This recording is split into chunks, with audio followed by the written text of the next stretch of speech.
Welcome folks to a new game. As always, in this game, players will make some hilarious blunders, missed wins, and more. I will be driving you along this game, analyzing it, making fun of it, and most importantly, learning from it. Let's begin. E4. E5. Very classic king's opening.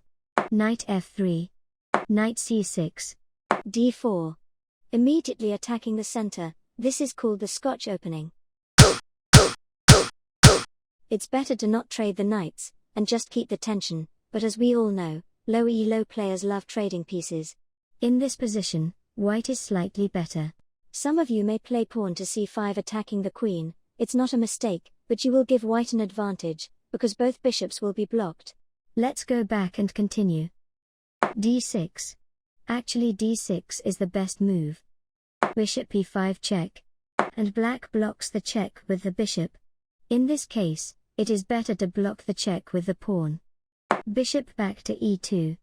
Bishop c6. In most cases, moving the same piece twice is bad, but okay. Bishop h5, this move is inaccurate, because a knight to f6 can kick out the bishop, and you will lose a move. If you defend the bishop with the pawn, you will be worst because knight takes e4 will win a pawn. Black will have a knight in the center, protected by the bishop, with a potential attack on the rook. Anyways, let's go back. Queen d7. Knight c3 developing the knight. Long castle. This is a mistake, because it gives away the a pawn, and white is threatening mate. Short castle. As I said, the best move was taking the pawn in a7. g6 attacking the bishop, it looks normal, but it hangs a rook.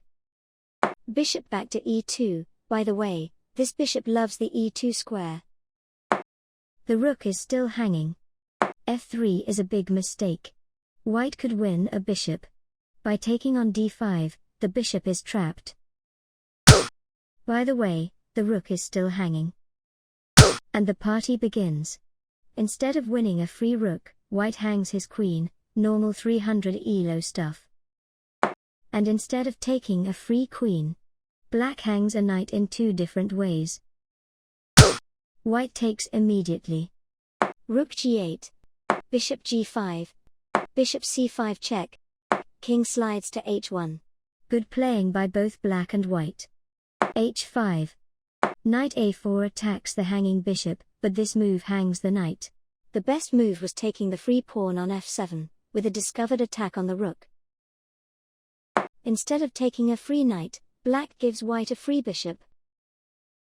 Oh my god, one move and white loses all his advantage. White thought that he will lose the queen, but he forgot that the queen is defended by the bishop.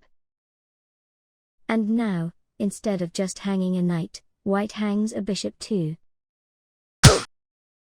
Rook d1 attacking the queen, and the queen slides back. Queen h3 check. Bishop blocks. And now the real fun begins. Queen d3 keeping the knight hanging. f3 ignoring a free knight, with a discovered attack on the queen. Again, giving away the knight.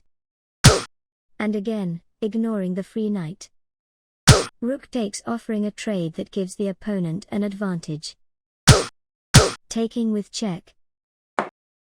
And now knight to c5, a big mistake. Why?